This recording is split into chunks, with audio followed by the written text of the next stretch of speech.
All right, it is 10 o'clock on a Sunday morning. Yay, it's Sunday. We're going to work on a fun project today. We have done some other sessions already. We did one on Friday, we did one on Saturday, and today we're going to work on our But First coffee because after all, it is Sunday morning. And if you've got school-aged kids, then maybe they've had their first week of school. And what do you need?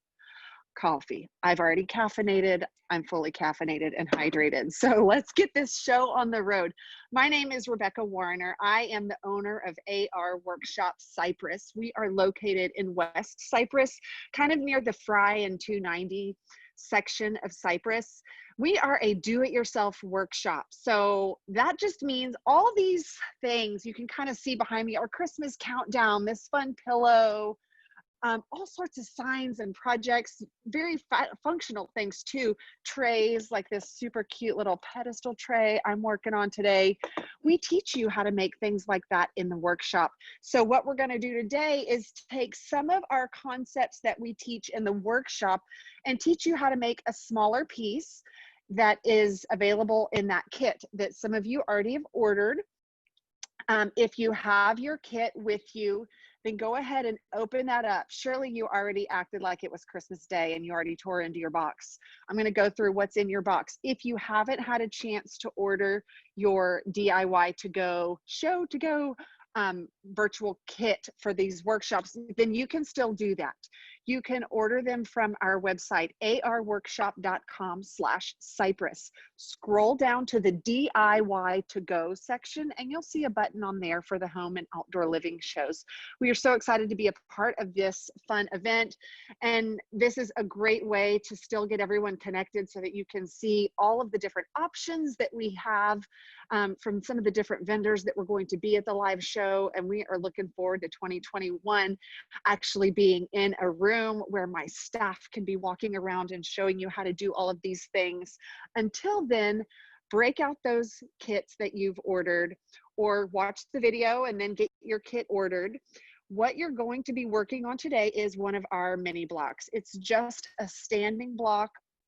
It's a fun little accessory. They make really fun little gifts. Wrap one up, throw it in with a box of crackers and a block of cheese, and it's a nice little hostess gift. You've got a teacher, a realtor, someone that you need to give just a nice little, thank you to. These are fun and they're easy. And a lot of the things I'm going to teach you today, you can apply to other projects as you're doing things in your house. DIY does not have to be scary. We're not going to play with power tools on these, but if you come into the workshop, we will let you go with the nail gun and the drill with guidance and supervision, of course.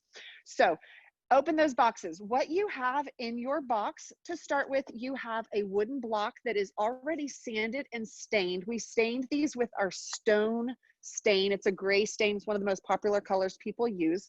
You have a stencil that is already weeded. That just means we've taken the design out and we've put some transfer tape on there. You've got some paint colors. Depending on the stencil that we included, we put different paint colors in your kit. So you've got some paint colors. If we shipped your kit to you, you might have different containers, but they all have the same amount of paint.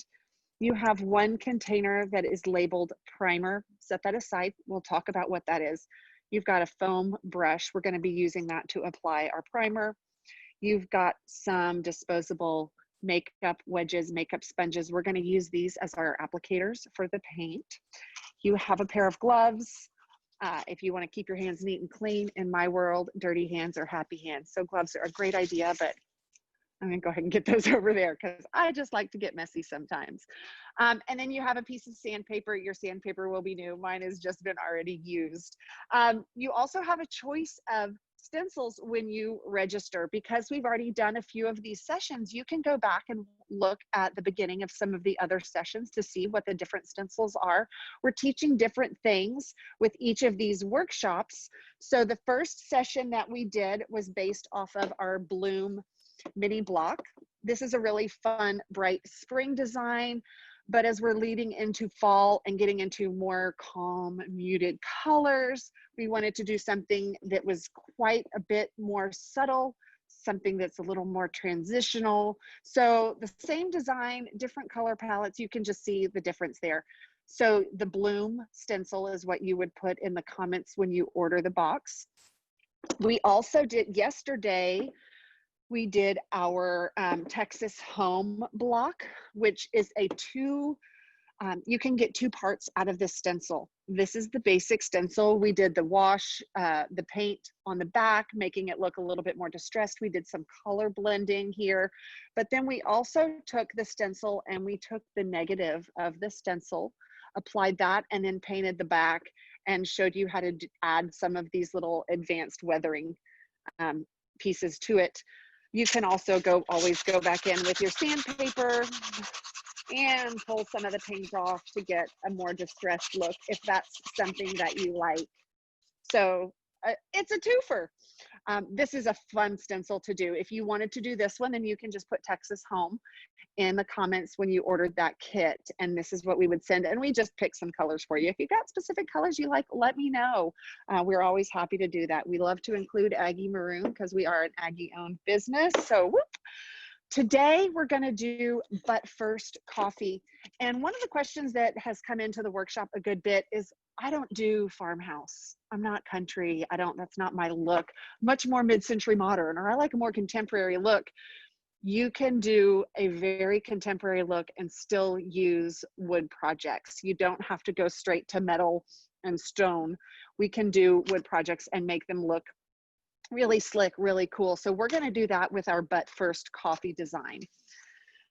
Oh, we do have one other design that you could do that we will do at the next home and outdoor living show is the Texas grown bluebonnet design. So we'll work on that one I guess in a few weeks. So we're going to get started with this.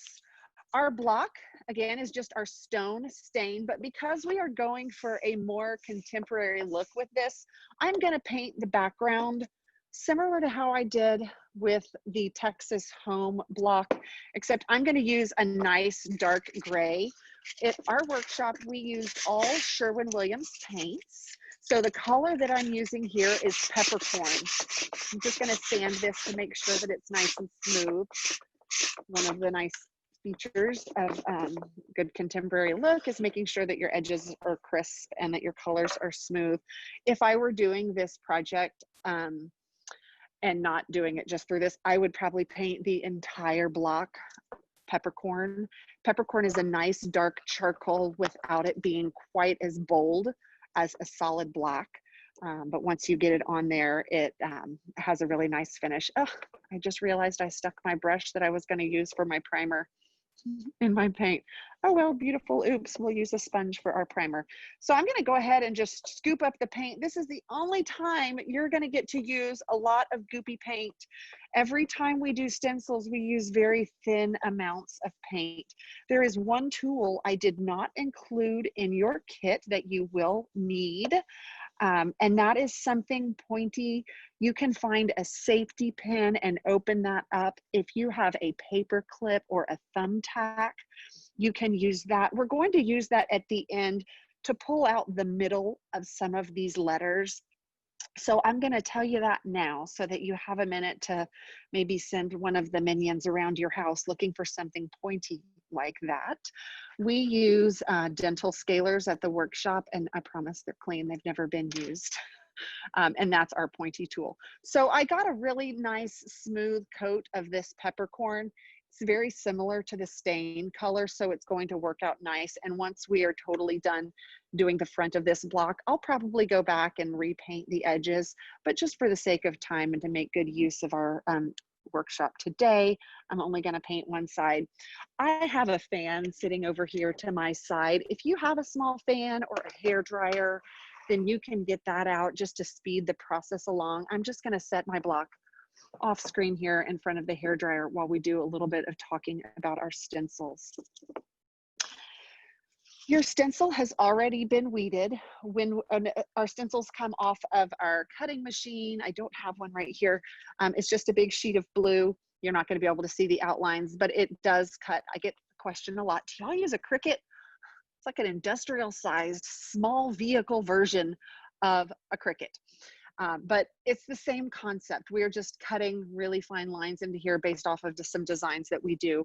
All of the designs we do at AR Workshop are created exclusively for our workshops. So we do not have a lot of things that you're going to see at the craft stores and at Etsy, because most of our designs have a more professional look to them.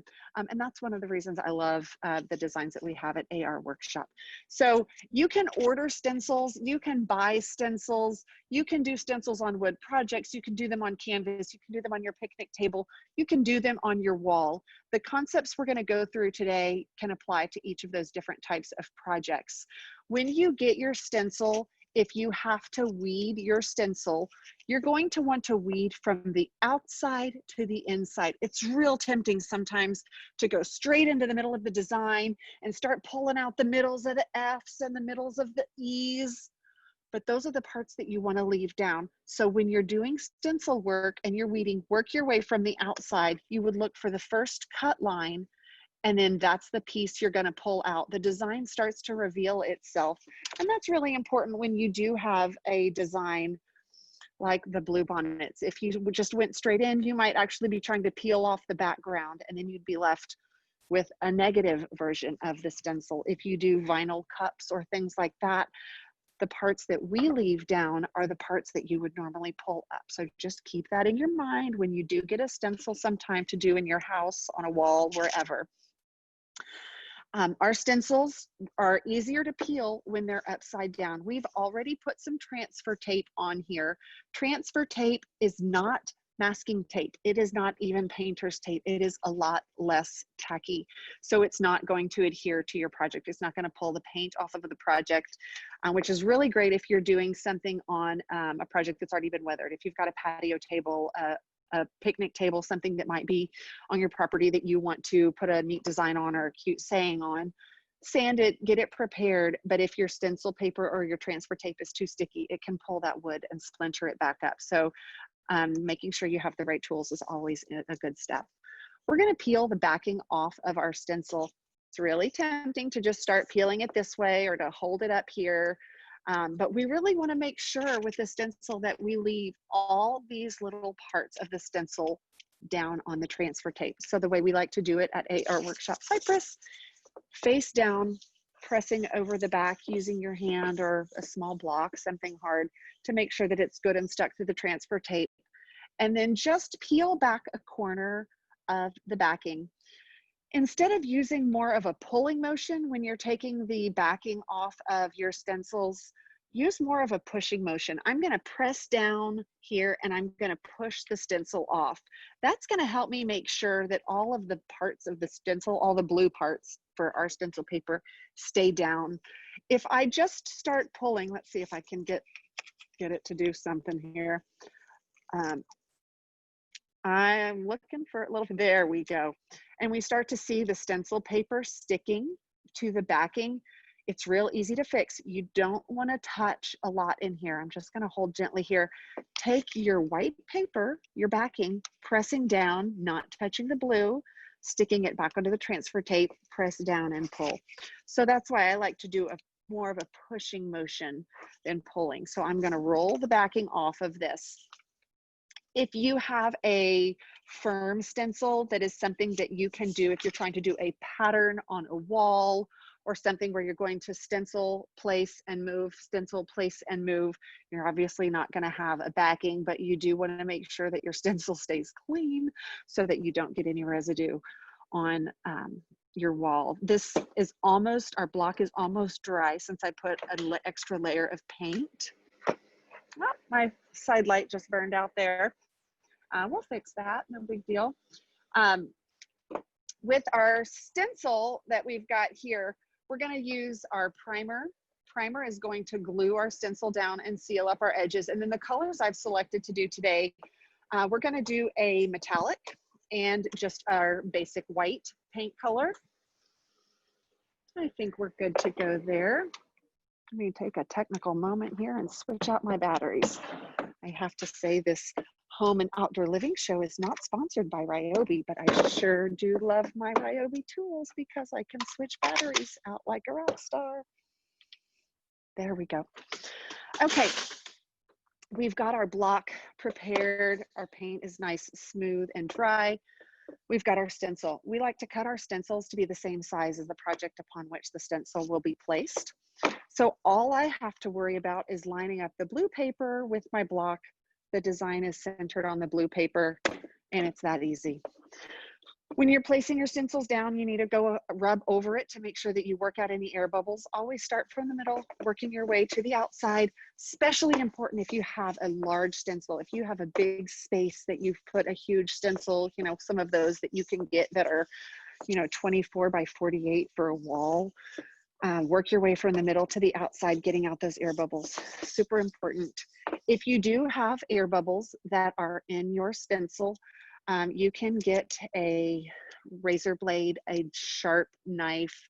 You can slice your stencil wherever the air bubble is, and then place the stencil with a slight fold, a slight overlap to get rid of those air bubbles. We aren't gonna have any of those guys because I got all sorts of fun tricks. Now I'm starting to take off the tape, and you're gonna see it's gonna be a little bit trickier on this because I have one large sheet of tape.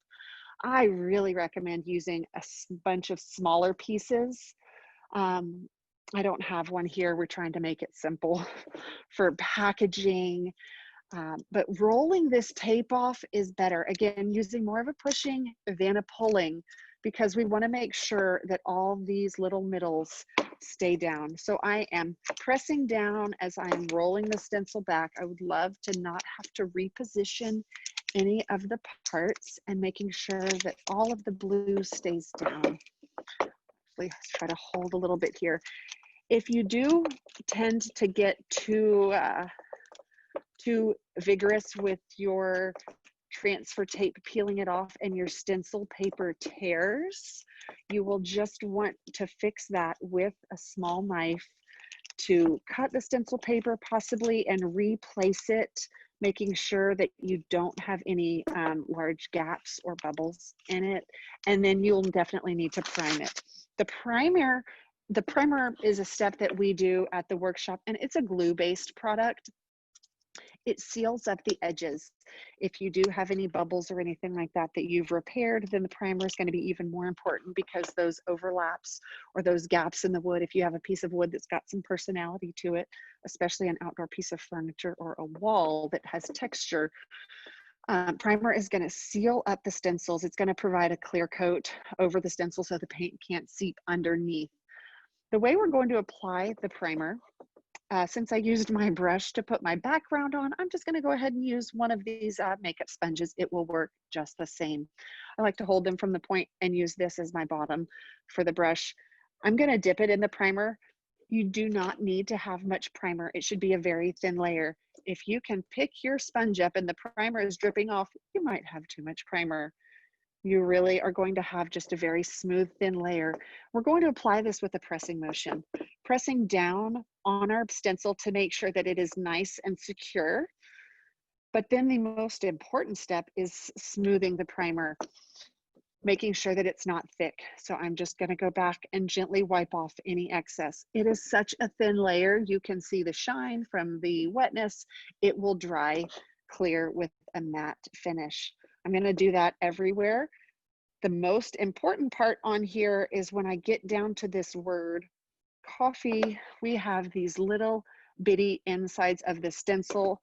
Being careful when I do that wiping motion that I don't lift those up. If you have a fleur-de-lis or something like that that you're going to be putting on a wall where the wall is textured and it's perhaps a more solid backing stencil where you're not placing it, walking away, and then applying paint, you're perhaps doing a section and then moving and doing another one, primer might not be the best solution for that. The primer that we have here is a very, very, very thin layer. I can still see the design. You can't see any big drips or anything like that with it. But if you're doing a wall where you have to move the stencil from one space to another, you'd have to hold the stencil up there. So that's where perhaps your edges are going to be a little bit fuzzier. If you're doing something textured, the paint might seep up underneath, and that's okay. Those are beautiful oopses. We always try to find a way to incorporate those into the design. And perhaps that's just part of the aesthetic. of the space that's part of the you did it yourself, and you can be super proud of all the effort you put into that. As we're waiting for this primer to dry, I want to let you know about 2 giveaways that we are doing. If you're in the session, go ahead and put your email address in the chat. We're capturing all of those, and once I get the report back, I will send someone just a random email gift card for a half-off project at our workshop. So provide your email there. And then once we've done all of the home and outdoor living shows, then we will go ahead and do another drawing for a half-price project from everyone who has ordered their DIY to-go kit. The kits will be available through the end of October on my website. The videos here will be available for about the next month, I think till around October 4th. On the home and outdoor living shows. So it's not too late. If you haven't ordered your kit, you can do that on our website. The kits are $22, and because we are local here, if you live in the Cypress area or live close by, then you're welcome to pick it up at the workshop. If you prefer to have shipping, there is an option. You can add shipping to your order, and we're just shipping those priority mail 2 to 3 days. So you can get that, and then you can access the streaming to find the video following along to do either the Texas home block, our bloom block, the But First coffee, or next session we will do our bluebonnet design. So get those kits ordered, and we will do another drawing so you have the possibility to get 2 half-price projects. So our primer is dry. It probably only took just a few minutes. We're going to start working with our paint. As I mentioned before, we like to use Sherwin-Williams wall paints at AR Workshop Cypress. There's nothing fancy to our paints, but what we're going to do today is a metallic. The metallic color we're using is our champagne color. It's probably our most popular gold right now. We actually mix it in with other colors if you like having things sparkle, but you don't want glitter. We love glitter. You can mix champagne with just about any color, and you can create a sparkle color. So if you're trying to do a fun accessory piece and you just need a little bit of flair, you can get champagne craft paint, add it to your navy blue, add it to your black, whatever, and it will put a nice level of shimmer to it. What we're going to do today is make the words "but first" plain white, and then the coffee is going to sparkle. We're going to do a base coat of color underneath our champagne just to give that more of a true color. I've picked a color that's pretty similar to the tone of the metallic. If you use a rose gold, then you would try to find a rosy pink. If you're going to do a metallic silver, then find a nice software gray tone. And if you're going to do a bright gold, then you could even look for a lighter mustard color to use as a base coat. And it just makes the metallics a little bit more vivid. Metallics are a really fun way to provide a little bit of accent to them. So I'm going to open up this and let's start talking about how we do paint. When you're doing paint with stencil projects, less is more. You're not going to be applying it in a way that you typically would if you were doing a canvas painting or a wall painting project. You know you have too much paint if it's dripping off. If you can see a ball of paint or a glob of paint on your sponge, you probably have too much paint. It's better to do a few small thin layers than one thick goopy layer.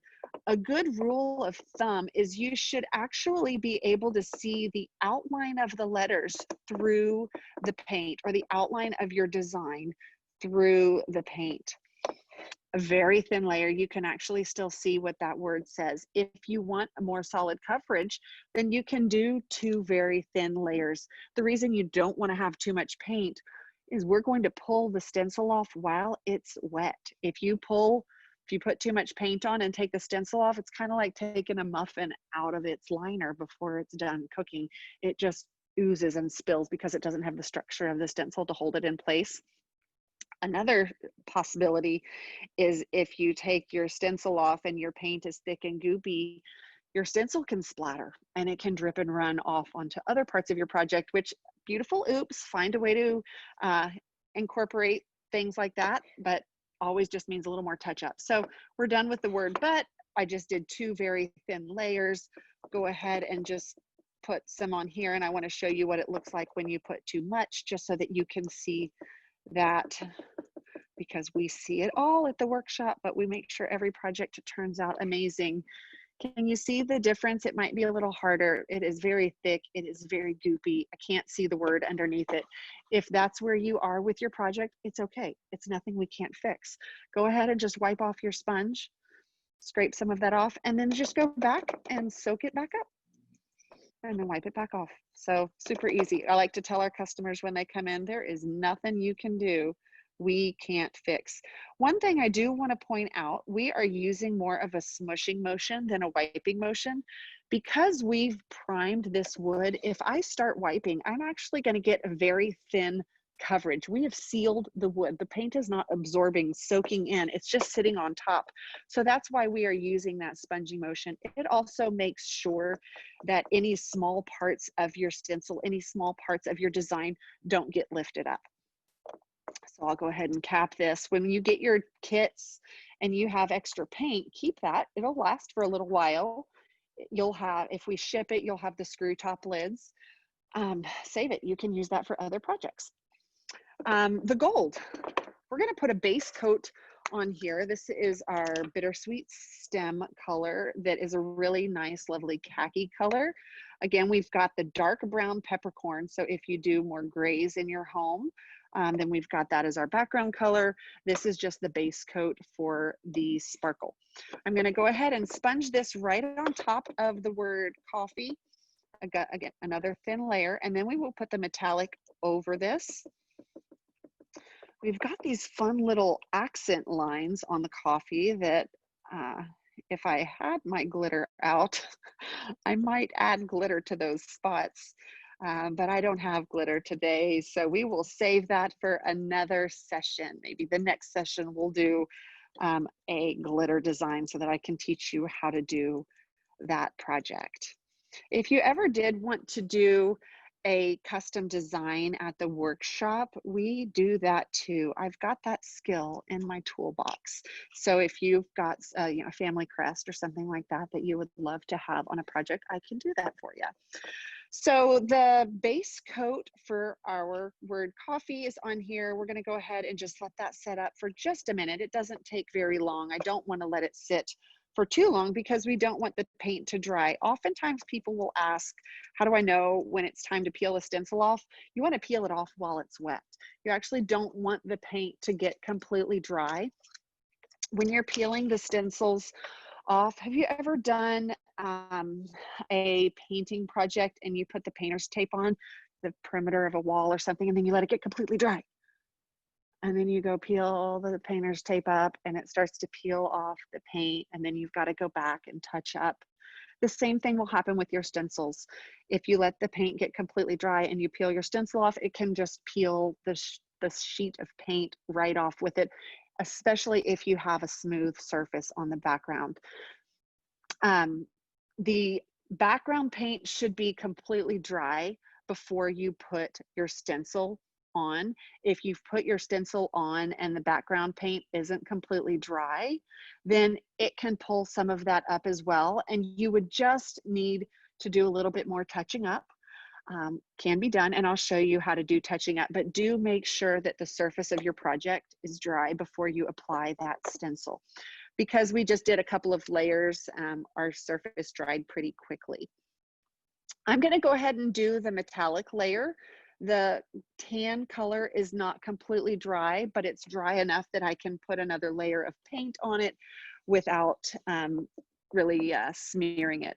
So this metallic color is a very, very light tone. I'm going to get a little bit thicker with the metallic paint just because I really want to make sure that it sparkles. It's not as bold as a solid gold, as a bright yellow gold. It just provides a nice little kind of contemporary look. Again, that's what we're trying to do with this block, is show you some options if you aren't a farmhouse, more rustic style, and you like something that's a little bit more clean and modern looking. I'm still going back and forth over this a few times because I do want to make sure that my paint is thin. Since I started with a little bit more paint on my sponge, I still want to be able to see the outline of the words through my paint.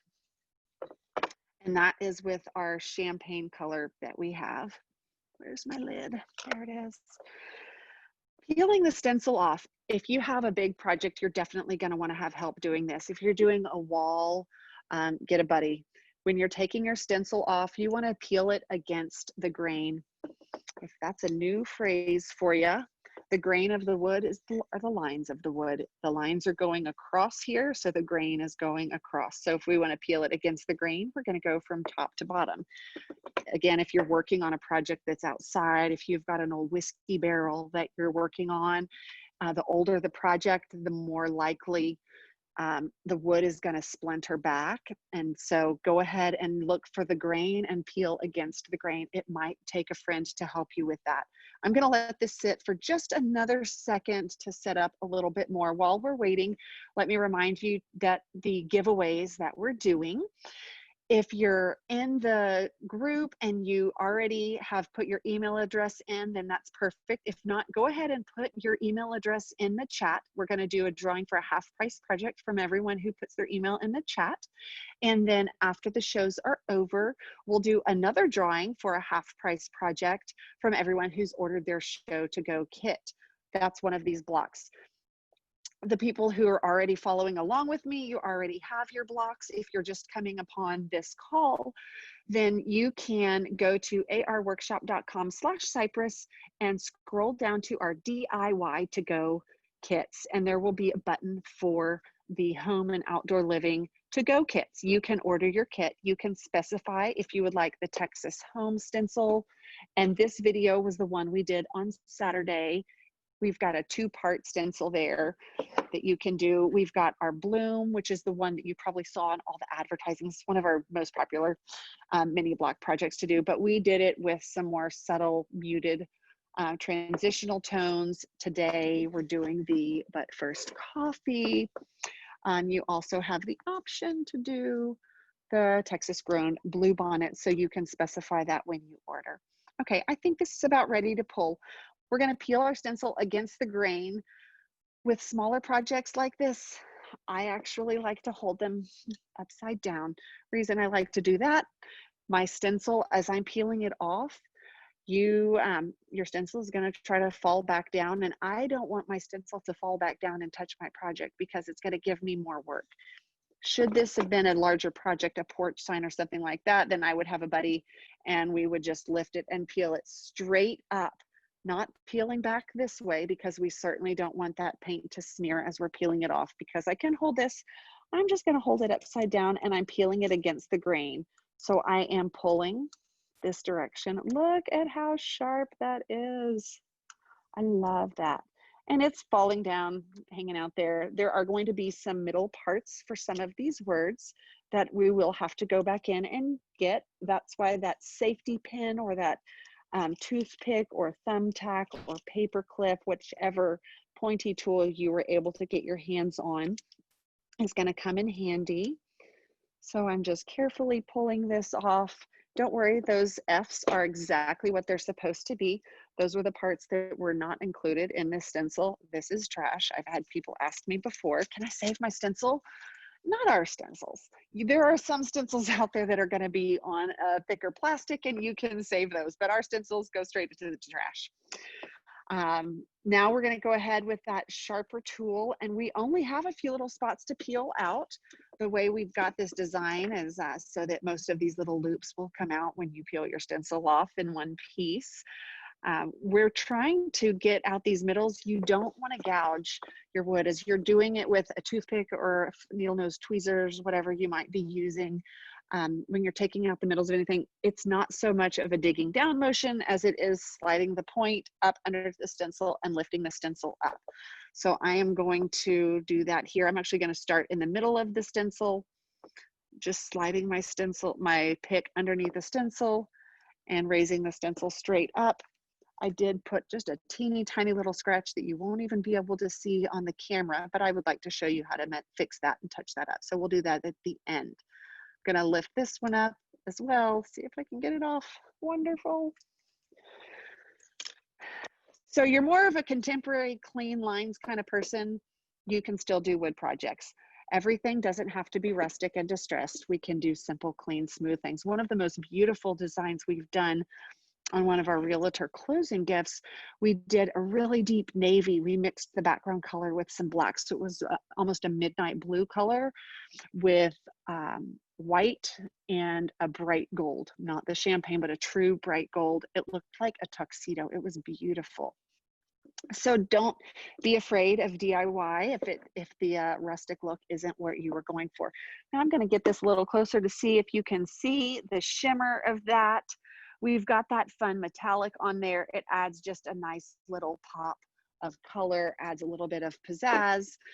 Throw that with a bag of coffee and a coffee cup, and you've got a really nice, inexpensive project that you made for a friend and a great little gift there. So again, the kits that we're doing for these are 22. You're going to get everything you need with the exception of the pointy tool, safety pin, toothpick, paper clip, something like that, something you have from home, and a fan. But everything else that you need will be in your kit. You can still order those at arworkshop.com/Cypress. Go ahead and put your email in the chat. We'll do a drawing for a half price project there. And once all of the shows are over, we'll do another drawing for another half price project. So you just might get 2 half price projects out of these sessions. I hope you've enjoyed your time. I love doing these projects.